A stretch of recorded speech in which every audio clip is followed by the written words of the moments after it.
the culture that traditional long-term care creates, especially for nurses, I think it's abusive. And nurses, my wife's a nurse. She's been a long-term care nurse. She's been a hospice nurse. She's been a home health nurse. And I've worked with a lot of nurses. And I think that what's happened to the nursing profession, especially in long-term care, is that we localize judgment, so that that's why we have these charge nurses, and so they're in charge, and they're not just in charge of clinical care; they're in charge of everything, and so and then everybody else needs to work routines. So we localize judgment. And I think nurses are among the most conscientious people I have ever met. I mean, you give a nurse a responsibility, and she might not like that responsibility, or she may disagree with it, but she'll take it on, or he, and they carry it right on the shoulders. And that's why we do it, because they take it, and they accept it, and then the administrator can sleep at night. And that's just the way it is. But the reality is, we've got to decentralize judgment and bring the whole organization up in judgment. And this model actually removes that mantle from the nurses and spreads it as a team. It becomes a team-based model, and that's very hard for nurses at the front end, and understandably so. And I don't believe that it's something to joke about.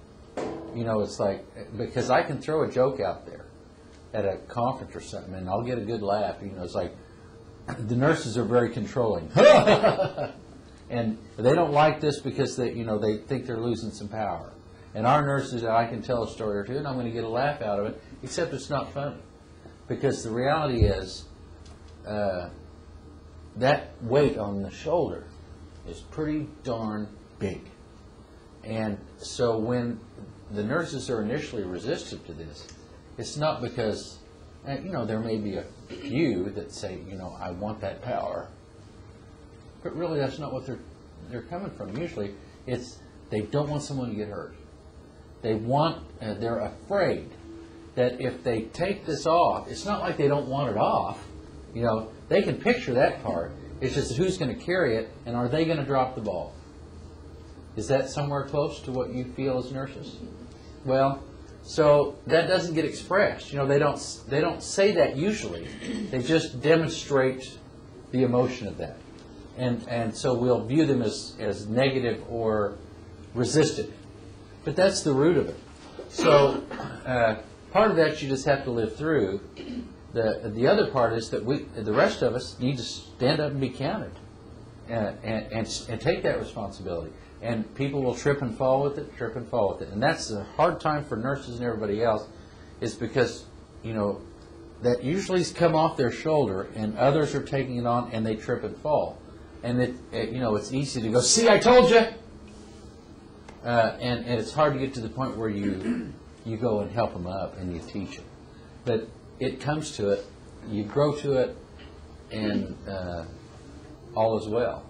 But in the beginning, we did pull them out because the control culture was so deep, and the fog was so thick with that, there was no way with our nurses that anybody was going to come up.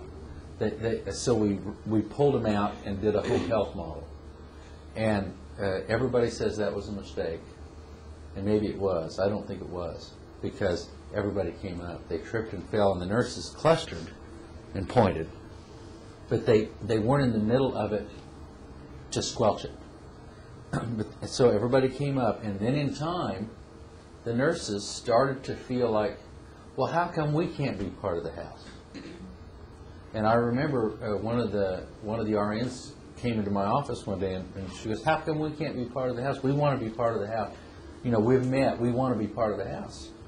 And my thought on that was, well, gosh, that'd be great. And I really think it is great. But that it wasn't my call. You need to go to the houses and sit with the teams and tell them that's what you'd like to do. Well, they were thrilled to death. the houses really needed them in there. But here's what was different.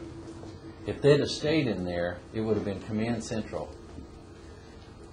They stepped back, everybody rose up, and they entered back in a new context. And that was that I'm part of the team, and I'm the clinical specialist, but we're part of a team. And I'm going to respect your expertise, you're going to respect mine, we're all going to respect each other. And I don't think we could have done it had we not approached it in that way. But we were like one or two in the country that were doing this at the time. Now there's more, you hear about it at conferences. You shouldn't have to go through that. And I hope you don't.